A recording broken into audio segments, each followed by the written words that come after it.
We welcome the night.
Oasis, a radio show where we discuss all the latest movies and news from the world of horror.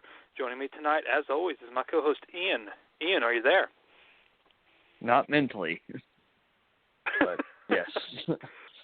Yes, what a film. But we are continuing on our Scarecrow Marathon, which I have dubbed the Harvest to Death Marathon, just because I figured, it's sort of killing us little by little, so it's a harvest of our mentality. But Harvest to Death Marathon for the time being, and our film for review tonight is Scarecrow County, and I guess we'll just go ahead and get into this, Ian. Here's the thing. I get what they're trying to go with. I do. I get the point of the story. I get the moral of the lesson being told. But does that work as a movie in general? And it didn't work at all. That's my first 2 cents, and we'll get into the synopsis of this film, which there's barely a synopsis because it literally doesn't make all that much sense when you break it down. So it starts out with this couple, and they're playing with a Ouija board, and they're outside in the woods. There's Amish people, and like he's getting pissed off at them because they're celebrating Rumspringa, and then the next thing you know, you get killed by a scarecrow in their house. It doesn't matter. I'm assuming later on, if you pay attention to the discussion, that it's one of the people involved later on with the central character that the whole film's based around. That it's for back in the day, because this whole film's back in the day.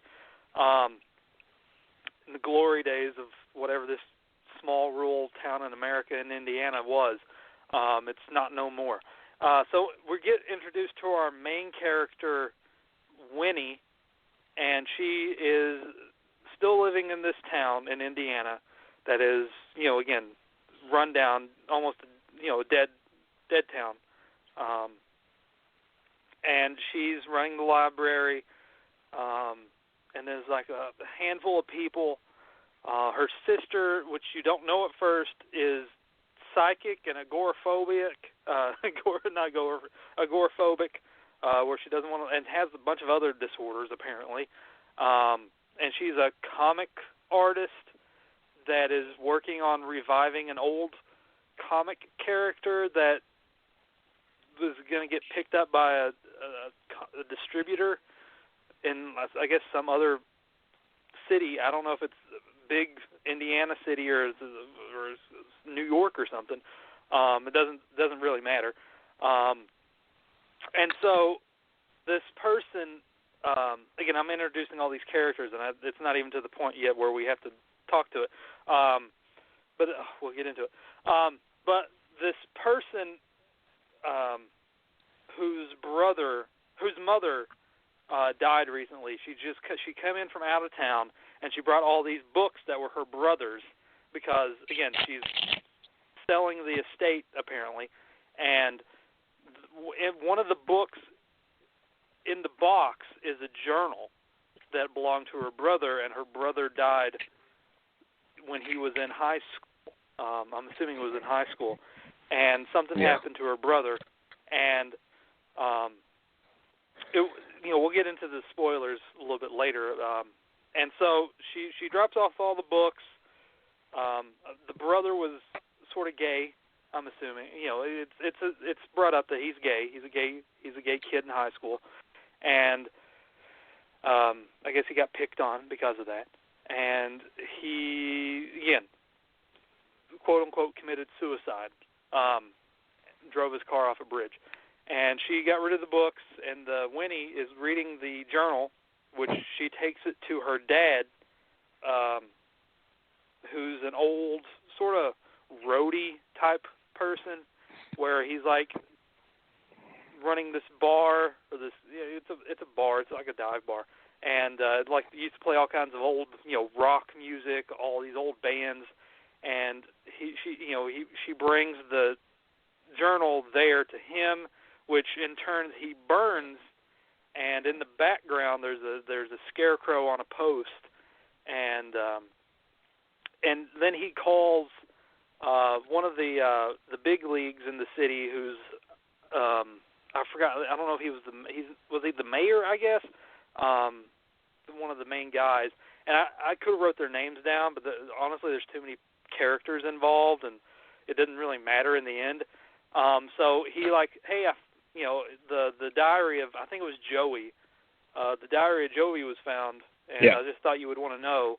And so they're like, okay, whatever. And then it goes on that the Scarecrow is starting to come back for revenge on the people that did stuff to him, and that's technically the movie. And here's the thing. I mean, that's a short review. But honestly, there's not really much to grasp or hold on to with this film, because there's not really much that happens. It's an hour and 12 minutes long, and all the dialogue, besides like a few scenes between Winnie and her father and like the old friend of the guy, I forgot what he was, the city council guy, like his son comes back from, I guess, the war or some kind of army where he's stationed, but he's coming back, and his father's like the town drunk who always goes to the library every morning, and then like he comes back and he's talking to Winnie like, why haven't you left? And like, why can't you leave? And like, oh, that's what, there's a bunch of dialogue there between him and her.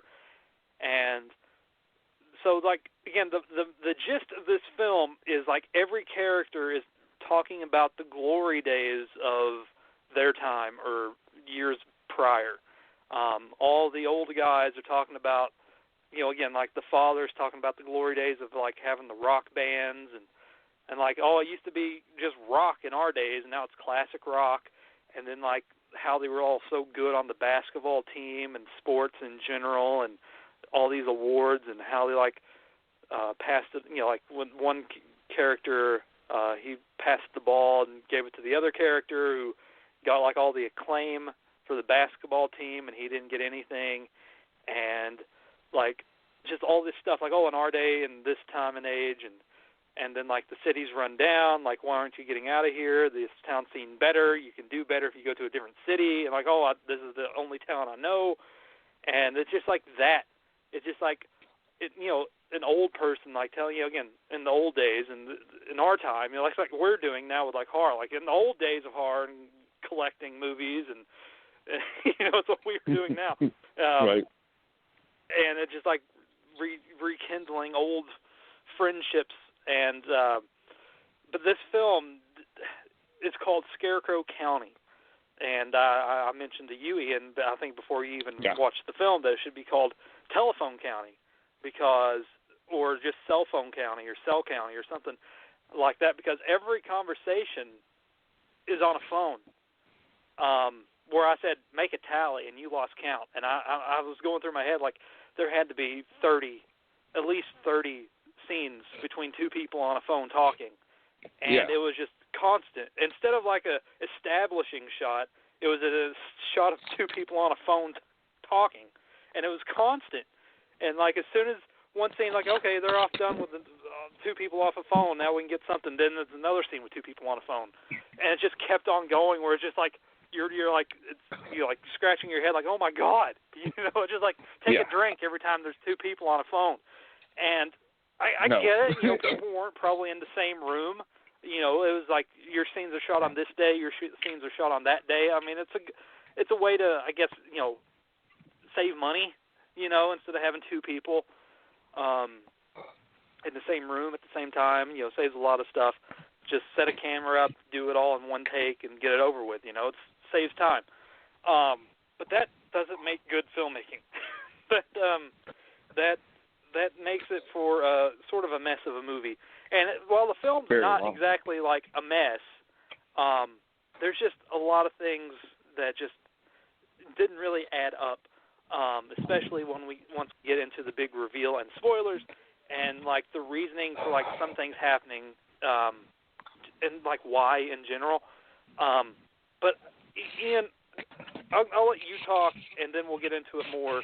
We'll get into spoilers, and I don't want to get into the spoilers right yet, but I want to get your thoughts on it before we dive deep into this one. Yeah, well, like you said, there's a lot of cell phone talking.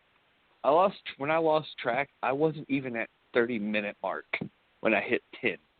So, because it's like, there's just one scene where the guy was just calling, they were just passing phone tag, where this one guy called another guy, and then another guy called another guy, and he called another person, and it's just like, right there, it's like, honestly, some of this conversation, the dialogue it didn't even go anywhere. Most of, like, the phone conversations barely had anything to do with the central plot. And, you know, I was like, okay, some of these can literally be just cut down. Like, we didn't need it this much. Also, I did get kind of, because they kept talking about Henryville, and I used to live around Henryville, Indiana. So I was sitting there, I was like, that's one of the reasons I lost track, because I was sitting there talking to my wife about it. I was like, where are they? Because it doesn't really say, but I was like, the only airport that's by there is Sellersburg, so it's like, anyway, I digress on that. I was just like, where are they at? I wish I would have known, because then I wouldn't have lost track. Anyway, but yeah, no, it's just like, this movie kind of bored me, because nothing happens, and all of the deaths happen, like, kind of off screen, and that was boring. I was really looking forward to some, at least you saw the noose go around one girl's neck. Sorry, I interrupted you there. Oh, no, you're fine. I was going to, yeah. And it was weird. Farmland, Indiana is where it was filmed. Yeah, that's where it's filmed. But yeah, and just like, I don't know, it just was kind of just, it was boring. I just wanted more. I wanted more from the Scarecrow that we got. They really did hardly anything with the Scarecrow, other than some, like, stalking scenes. The opening scene made no sense. And it's just, I don't know, I just, like, and I didn't really like that when the Scarecrow was around, like, the walls changed colors. Yeah, I was like that's another thing I wanted to bring up, is because, like, everything's fine. You know, they're having this phone conversation, and the guy, the rich guy, I guess the head honcho of the city, I suppose, and, like, he's in his car garage in his big illustrious mansion, And all the lights were working fine because he's on the phone with the police guy, I guess the chief of police, who's, again, another friend. But we'll get into the spoilers of everything while they're all involved. And so, like, everything's fine, and then next thing you know, like, oh, Scarecrow. And then, like, wouldn't you know your garage lights turn blue? Wouldn't that be unsettling? You know, wouldn't that... And the weird question, like, smoke. wait, you know, like, oh, everything's fine. The lights are changed blue and there's fog. Yeah, and, well, when the girl got her neck in a noose, it was like, when the noose went around her neck, it was all yellow and fog. But then when you see her legs, like, everything is normal. And I was like, okay, so this is just the effect of the Scarecrow? And I was very confused by why they did that. Like, I guess they were trying to be cool, but that's what reminded me of a Goosebumps movie, is I remember back in the day, like, when bad stuff, like the bad guys were around, sometimes the colors would change and there's just random smoke everywhere. And I was just like, what the hell is going on in this movie? It's like it didn't know what it wanted to be. Like, that's what it felt like. It felt like it really kind of knew where it was going, but it didn't know how it wanted to execute it. And yeah, and I guess we'll have to get into spoilers, because when you brought that up, you know, because, like, the idea is that, again, Joey in high school, this, you know, gay kid in high school, he was picked on and bullied, and the higher ups or the jocks, I'm assuming, of the basketball team, got together and, you know, something bad happened and killed him. And so the diary came up with, again, the sister. And what the hell happened with the sister?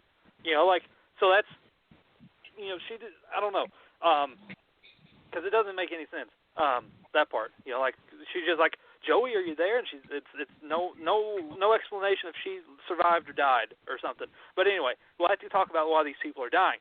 And so the journal, the diary that Joey kept, that his sister brought in, and the dad, Winnie's father, she finds it, takes it to her dad, he finds it and reads it. And again, I don't want to give the very ending away, but basically you have to, is that the father is gay, right? He was gay and in love with Joey. And he told the other jocks of the group that all die as the film progresses, except for the policeman. He didn't die, did he? So I don't know what happened there. But anyway, so he's gay, and he feels remorse for telling the jocks that he used this diary, which then they killed Joey and pushed him off the bridge, make it look like it was suicide. So once the diary is found, then the father of Winnie starts calling and telling people that the diary came up, it's been found. And so that starts an instant form of, like, regret, where they all start, the Scarecrow's internal in their mind, and they commit suicide, in a sense, is what I got at. And, like, there's no literal Scarecrow. It's all in your mind Scarecrow. And the Scarecrow is, you know, again, is the regret following you around for what happened to Joey when they did things to him as killed him, basically. And so it's their regret coming back in the form of a Scarecrow, and they commit suicide. But that doesn't make sense to the opening of the movie, because the journal wasn't found yet. And I'm assuming that character was one of the kids that picked on Joey and got killed, and then his girlfriend got killed too. And then, like, the daughter, who was the one using the Tinder app, the phone app, and, like, she got killed. And then, like, the daughter had anything to do with this? So it's like a hereditary thing where it's like it did one thing and it goes after the other, because it just didn't really add up to what they were trying to achieve. Where, and then you have the other daughter, Zoe, who's the agoraphobic, and she's, again, psychic and having conversations with her drawings, and then, like, again, that whole arc was just like, where's this going? And then it just goes to her spoon feeding everything, like, Dad, you're gay, we're not even your daughters, and then that kind of, I was like, wow. Oh gosh, I'll go on. No, I'm just saying, I don't really have much else to say besides it's a weird way of shoehorning in a Scarecrow movie where it's not even an actual Scarecrow. I mean, it's there and, it's there, but it's just them.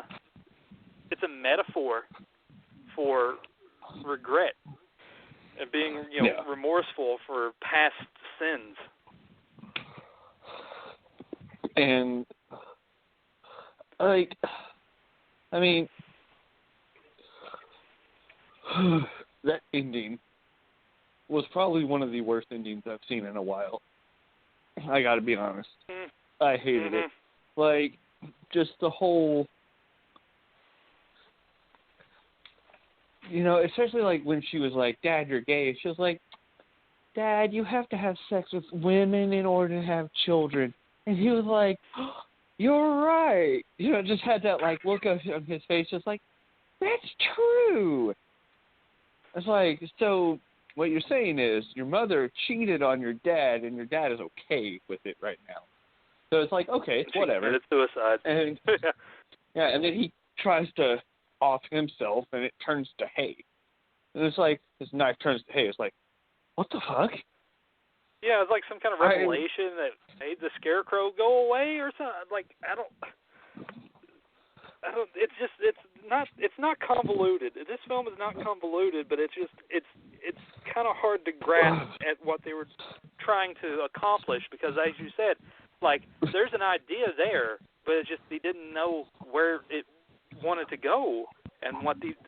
Yeah. And there's just like a dialogue is just like, again, if it wasn't all phone conversations and actual people beside each other for some of the movie, it might have worked and kind of got across what you needed. But just all those phone conversations just drug the film down, and it was very slow and not, it's like, I can understand that. I bring it up too, like slow burns. It works. This one, there was no reason for it to be this slow.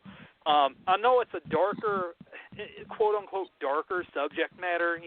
Gay person being bullied, suicide. It's a touchy subject matter, especially in today's modern age.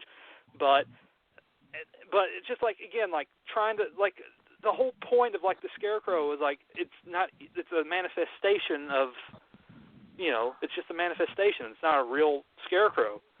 And then again, the kills, there's no kills. It's all off screen.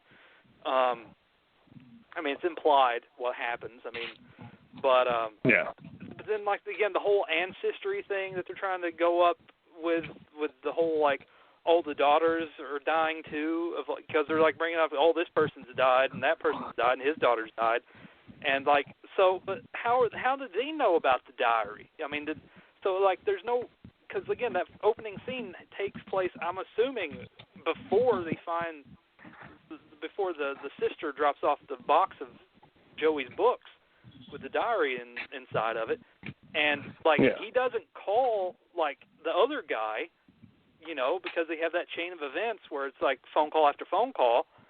And then it's just so being told that the diary was found brought up old memories of the death of Joey and what they did.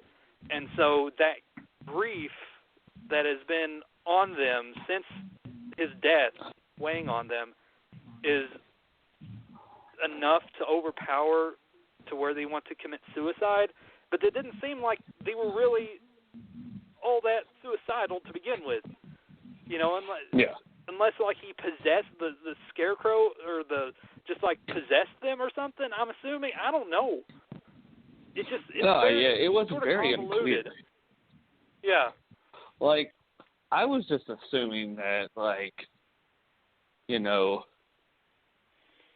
that was what the case was like. The Scarecrow was either possessing them or the Scarecrow was real because the guy saw the Scarecrow in the beginning. Like, he saw the Scarecrow.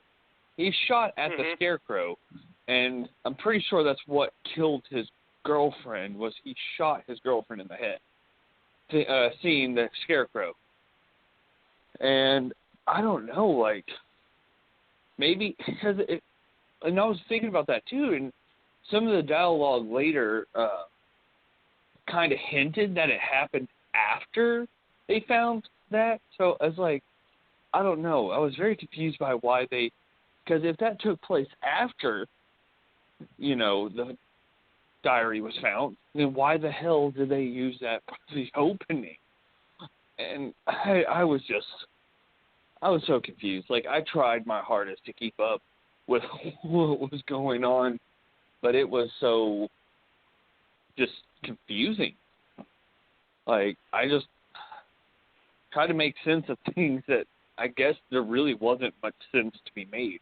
I mean, honestly, all we needed was just like a confirmation of, like, you know, because, you know, at the end, when the dad moved, the Scarecrow moved in the same way. So I'm guessing that it was being possessed by them or vice versa. I don't know. I was just like, and like, again, the Scarecrow, you don't know if it's like it's real, but then it's not real. I mean, because you have the scene like in the background where he's burning the diary. The Scarecrow's on the post in the back in the field, and then the next thing you know, it has another scene, and then it's gone, right? But then that doesn't matter because, like, apparently it's all a manifestation and it's not real. So why is it just imagination that the Scarecrow was on the post to begin with? I mean, it didn't really add up to, like, what exactly. Again, we're going to like just like, what is the Scarecrow? I mean, I know it's a metaphor. I get that, but you need to have some kind of, like, you need to know if it's real or not. And this is one of those points where I was like, I get the metaphor, but I need to know if it's a real Scarecrow or if it's a manifestation or if they're possessed or something. And they know all that. Or if it was just the dad going crazy. No confirmation. Yeah, or, you know, like the dad's doing it. And because he's possessed by Joey. Just thinks that it's a Scarecrow? Yeah. Yeah, but they don't do any of that. We're given like 20 minutes of scenes of the Zoe on the phone talking to her distributor about her art. Like, this has nothing to do, you know, or her talking to her art. And, like, this doesn't really add anything. Even after the film, it's just like, this where is this going? And it really doesn't literally came out of nowhere. Yeah. Everything came just because she's like the savior of the fucking movie. And, like, she's walking out of the house, like, she couldn't walk. And I just was like, okay.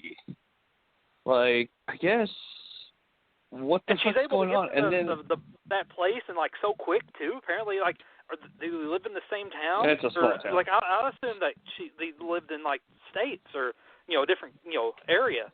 But it seemed like as soon as she got in the car and then, like, they started to get attacked by the Scarecrow, like, I mean, I'm assuming that, again, time is different in the film because that could be taking place. All the stuff that's happening with the Scarecrow before she got there is like, you know, when she's like driving, you know, it's like when Winnie was running down the street, that's when like she's in the car driving. But I don't know. Yeah. That's just like my head going filling in the blanks, like how she got there so fast. Yeah. Well, living in that area, it's really not that hard. Yeah. It's honestly those towns are smaller than Moorhead, and that's saying a lot. But yeah, no, like, I was so confused, like, of everything that was going on, and then, like, oh, their mother heard voices, okay, well, and was psychic, and blah, blah, blah, and I'm just like, okay, you just talk to your, like, pictures. There was, like, nothing up until like the last like half of the movie did we even get a glimpse into like that you're psychic and hear voices of everything. And she knew about the Scarecrow and all that stuff and the history and like what? Okay. It's just like I get it. You're psychic. You're a talking head figure. We got it. Thank you. Thank you for being the talking head. And it's just like you couldn't have done this sooner. Like why all of a sudden are you just doing this? And she was like, yeah, this is all that I could come up with, like, when I was at my house. And I was like, okay, thanks for that clarification that you could have known more, but you didn't. I was like, okay, thank you for that. And it's just like... And she didn't want to talk to her sister either. Like, if she knew, like, this stuff was going on in her head, like, yeah, she was. She was a total bitch. Zoe was. Like, I don't want to talk to my sister. I don't want to do this. I want to bring up this old character. And again, it doesn't really matter at the end. I mean, she sold her comic book, whatever. It was all, like, tied up in a bow. And then, like, again, they don't really give you any explanation on it, hardly any of the other characters besides, like, oh, the son of the town drunk's coming back to get with Winnie, I guess, because, like, he wants to be with her. That's what it hinted. There's some kind of fling there. Yeah, and he didn't seem too broke up about his dad dying. No, it was like, well, he said he already made dues with it, with leaving 2 years prior, so he's just like, whatever. Yeah. Dad wasn't all that great of a character anyway. He was a drunk. Yeah. I don't know. But yeah, I mean, it's not a good movie, and honestly, it's forgettable.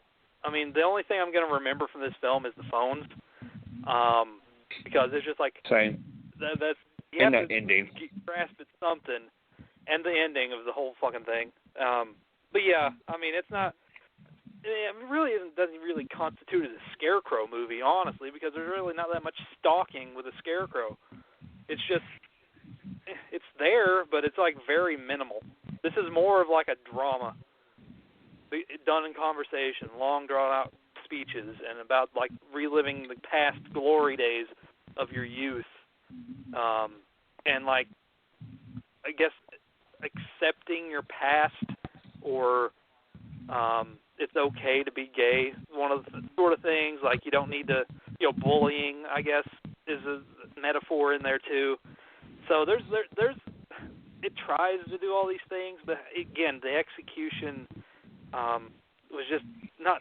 It was poorly done, and I mean they try, but again, it's just that the conversations and just the phone stuff in general. Again, I know it's probably because it's easier to do. I get that, and I get the message, but it just didn't really feel or constitute that it needed. Scarecrow. I mean, I get the metaphor. I get it. But it's just like, I don't know. It just wasn't all that great. And like you said, it just missed the mark of what I was wanting to achieve. Yeah. Because it is convoluted. Very convoluted, and trying to figure out exactly, like, the reasoning behind the Scarecrow. I mean, you have to have that pinpointed and done properly to achieve a film like that. You want to have some kind of message, some kind of metaphor, a use, of good meaning to your film. You have to have a precise element in there, in the horror trope, that you have to know that it'll work, and there's a reasoning behind it. This one, it just, it's like, I go back to Michael Taylor Pritt film, Night Owl, where, like, there's a reasoning behind, that conclusion at the end there. Right. And it's just like, it's done. I mean, they're cohesive enough. But this one is just like, there's no meat. And, like, it's just hard to comprehend. Well, it's not, like I said, it's not hard to comprehend. I mean, it's there. I mean, we pretty much laid it out. But it's just like when you watch it, I mean, yeah, it's not hard to, it's no 8-ball where your mind's going all over the place and it's a fucking up and down ride. This one, I mean, it's there, but it's just like they needed more of a better execution on the Scarecrow, like if is it real, a manifestation, possession. They just needed to tighten that a little bit better, and it could have been okay. But that's like, again, one of the main downfalls of the film is like they didn't really know what they wanted to do with the Scarecrow aspect, and it's a shame because everyone tried, but it's just like, again, there's just a lot of faults to the film in general.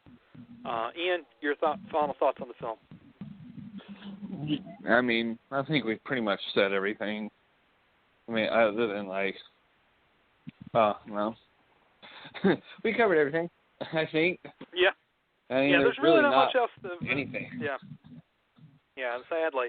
There's like, again, we could like, there's just no kills. There's like 2 films with Scarecrows and no good kills. So, anyway, nonetheless, that is going to do it for our second Scarecrow film, our Harvest of Death marathon. It's getting to us. 2 films in, but usually the third one usually pulls it around. But we'll see.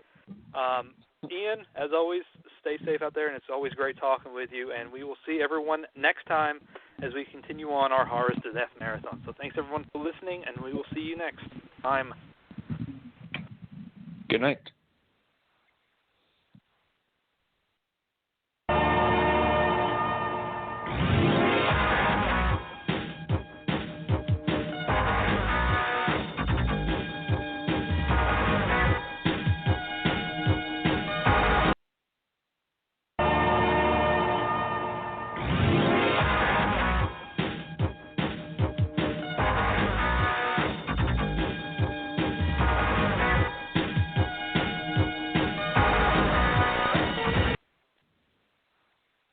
Ah, summer.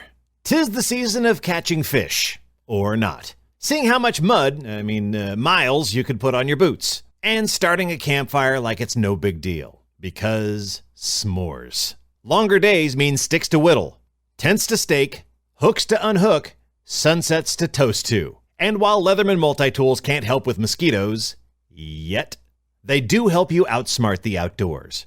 Visit Leatherman.com to get yours.